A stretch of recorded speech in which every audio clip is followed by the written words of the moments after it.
Hey everybody, it's Josh Alexander from Orange County Housing Market News. If you're returning to the show, thanks again for subscribing. I really appreciate your support. If this is the first time you've tuned into the show, this show is all about Orange County real estate. So I interview local experts, I talk about what's going on in the market, and then I'll also go over some tricks and tips for both buyers and sellers to make sure you can stay competitive while keeping yourself legally protected when you're buying or selling real estate in Orange County. So on today's show, we're going to be going into part 2 of how to keep yourself protected when you're trying to buy and sell a home at the same time. So if you haven't already seen part 1, go back and check that episode out. It was last week, and then come back to here. If you've already checked it out, great. Let's go and start getting into some of the other things you can do as a seller trying to purchase a property at the same time to keep yourself protected while also giving yourself the best shot of getting into a new place and making sure you're also making the most amount of money on your home as possible. So let's get into it.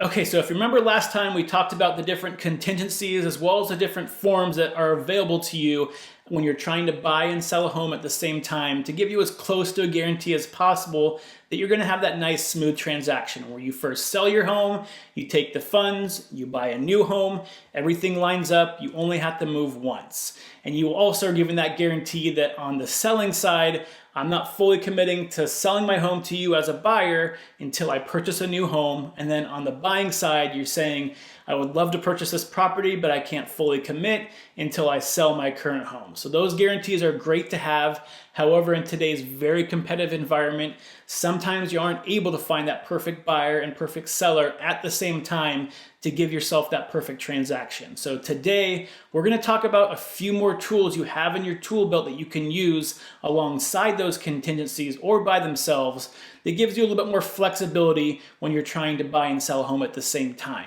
Okay, so before we dive into some of these strategies, I just want to give you a heads up that, again, these are meant to be used alongside those contingencies that we talked about last week. However, they can be used by themselves in certain circumstances, but they don't give you as much protection and they don't give you those safeguards you have in place that the contingencies will give you that basically states that you have to be able to find a replacement property before you sell your own. So you could have a higher risk of going through and selling your house without first having some place to move into directly after.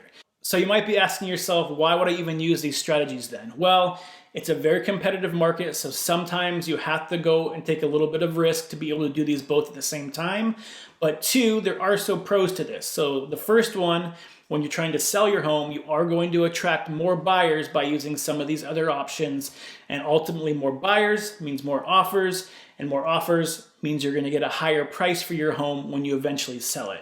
And then on the buying side, when you're trying to purchase a property, especially right now when we're in such a hot seller's market, you do have some advantages that you wouldn't have if you have some of those contingencies in place. So you are able to place more competitive offers, giving yourself a better shot at getting into the property you want to get into if the seller is not open to some of those contingencies we talked about last time. So that's why, again, these are just part of the tool belt that you can use. You really want to make sure you talk to your agent and go over the different strategies that you want to use specifically based on your financial goals, based on your timeline goals, and based on your risk that you want to take. And that way you can come up together with a strategy so that you're comfortable with it moving forward and you know exactly what to expect. So that being said, let's go ahead and get into some of these strategies. So the first tool I want to go over today has to do with the selling side of the process, and it's called a pre-negotiated rent back period. So what this basically allows you to do is that you can continue to sell your home like you normally would within, let's say, a 30-day escrow window. You close escrow, but instead of having to move out of your property as soon as escrow closes, you pre-negotiate, this is before you even get into escrow with the buyer, a set amount of time and a set dollar amount that you're actually able to stay in your property, and then you're renting back the property from the buyer that you sold it to. So there's a couple advantages to this. One, it's going to be able to attract more buyers. So those buyers that want a very specific day and they have to be out of their property, or they want escrow to close on a set day, you can do that with this rent back period. As well as on your side, you're able to attract more of those buyers. So hopefully the more buyers you get, the more offers you get, the higher price you get for your home. And then on the side, in terms of buying a new property, you're going to have escrow close in 30 days, which means you're going to have that money in your account so you're able to place competitive offers on homes that you're trying to buy. You won't need to have a contingency that says, I need to sell my home before I can purchase a property. So you're going to have that advantage now. And then second, you're going to have a larger sum in your bank account. So if you needed that money to be able to purchase a new property, you're able to do a large down payment and again, have more competitive offers when you're trying to buy your replacement property. And in this extremely competitive market right now, anything you can do on the buying side to give yourself a leg up from the rest of the competition is going to allow you to have a better shot of getting the home that you want to be in. So there's really only two big disadvantages of doing a rent back period. The first one being you still have a set amount of time that you need to be able to find a new property and close on that property so you have some place to move into once that rent back period ends. If you aren't able to identify and close on a property, you could find yourself in a position where you don't have any place to live and you're going to have to find either a short-term rental or somewhere else to live temporarily while you continue to look for your new home. The second disadvantage is you're renting back your property. So you're paying money out of your pocket that goes back to the buyer to rent the home that you're currently living in. So that's less profit that you're going to get in the end once everything is said and done. So those are really the two biggest disadvantages. But again, it's still a great option to use either alongside with contingencies or by itself to give you a little bit longer time frame to find a replacement property. Second tool that you have in your toolbox as both a buyer and seller, again, has to do with the selling side of the transaction. And this is basically to extend escrow past its normal 30-day window. So you can instead, before you get into escrow, negotiate with the buyer to have a longer escrow period. Let's say 45 or a 60-day escrow period. So the obvious advantage of this is you're giving yourself a longer time frame to be able to find a replacement property and close on that property so you have some place to live once escrow on your current home closes.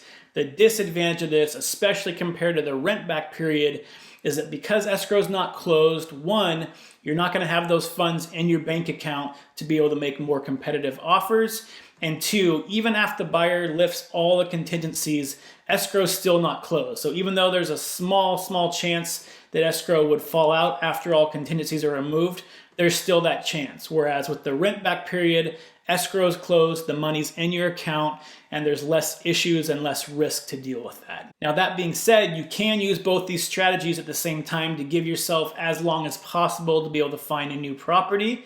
So you could say, I do want a 45-day escrow, and then on top of that, I want 2 extra months to be able to rent this property back from you to be able to find a replacement property. So that gives you 3.5 months from the day you go into escrow to find and close on a replacement property. And hopefully by then, you're able to identify some place and be able to get into escrow, close, so you have some place to move when your current escrow closes and that rent back period ends. So you can use these together to give yourself a little bit extra time to be able to go out and find that perfect house to live in, while still remaining relatively safe knowing that you're giving yourself a long period of time to be able to find a property. Okay, so before we get into the last tool I want to talk about today that you have available when you're trying to buy and sell a home at the same time, I do briefly just want to go over a quick example of how you can use what we talked about last week in terms of contingencies, as well as what we talked about today, to give yourself the most amount of flexibility and give yourself the best shot of finding a replacement property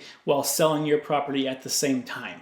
So let's say you find a buyer. Now you're going to negotiate with this buyer, and because it's such a hot seller's market right now, buyers are bending over backwards more than they usually would just to get into escrow. So let's say you go through and you negotiate with this buyer, you use that seller's purchase of replacement property form, so that contingency, and you're basically telling the buyer, hey, give me 3 weeks to be able to find a replacement property and get into escrow. If I can't, then I have to either back out of escrow or remove that contingency. And then on top of that, I would also like a 45-day escrow. And on top of that, Could I also have 2 more months to rent back the property if I need to, if I can't find a replacement property fast enough? Now, if you can get the buyer to agree to all 3 of those things, which again is not unrealistic in this market, what you're basically doing now is setting yourself up. So the first 3 weeks that you're in escrow, you can now go out and almost test the market, see what's out there. If you're finding a bunch of homes that you're placing offers on and you're getting close to getting accepted and you're finding a lot of places that would work for you, you could be relatively confident that over the next, let's say 3 months, you're going to be able to find, identify, and be able to buy a replacement property before all of the rent back period ends and you're forced to leave your home. So now let's say you go out there and you start looking for properties and you just can't find anything available. Inventory is low for the price range in the area you're looking for, or it just doesn't match the criteria you're looking for. You're going to have a pretty good idea over a 3-week period. Am I going to be able to find a replacement property easily, or is this going to be a very difficult task? If you find that it's going to be a very difficult task and you're just not able to find enough inventory in terms of what you're looking for, then at that point, you can back out of escrow and kind of restart the process again, go find a new buyer. But like I said before, if you're able to find a bunch of properties, you're relatively confident that based on your criteria and your price range, you're going to be able to find a property.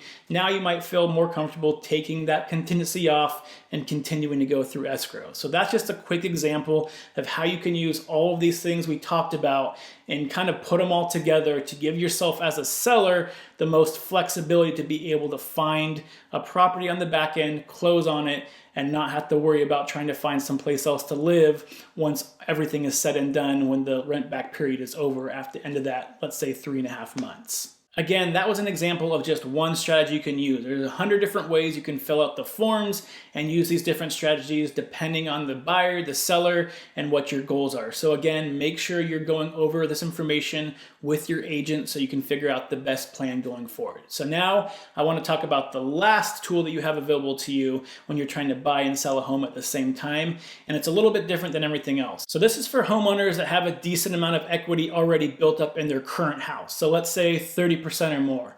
And what you could do is you could take advantage of that equity by taking that equity out by doing a cash out refinance or a bridge loan of some sort. Take that money, purchase your replacement property, move into that replacement property, and then go ahead and sell your old home. This eliminates a lot of the hassle, a lot of the headaches of trying to do both and coordinate both at the same time. But again, this is definitely not a strategy for everyone. You want to make sure you're talking to your financial planners to make sure this is an option and it makes sense for you, but it can have advantages. Again, the stress is a lot less because you already purchased your new home. Right now, especially in today's market, as long as you price your home correctly, it's going to sell pretty quickly. So you know that you're not going to have 2 homes for very long. But there is always risks involved, especially if you have a mortgage on your current home, then you would have to carry 2 mortgages temporarily until you sold your old home. So that could be a problem if you're trying to get a loan for the new home. So again, this involves you getting a little bit more heavily involved with your financial planner, with your lender, making sure the numbers work out. But it is an option I'm seeing more and more people take advantage of because equity has been going up so dramatically over the last couple of years that a lot of people have that equity built up in their home and are able to utilize that to make the process a little bit smoother. There are even companies out there now that get even more creative where they'll go out and purchase your property for you.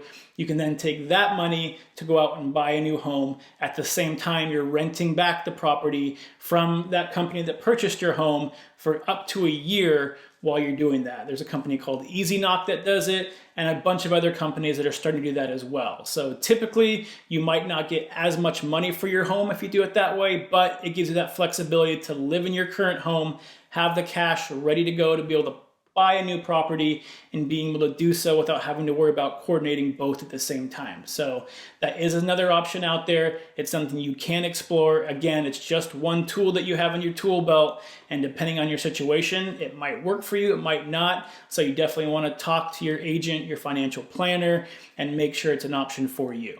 So other than that, that's pretty much all I have for you today. Again, hope you found this information useful.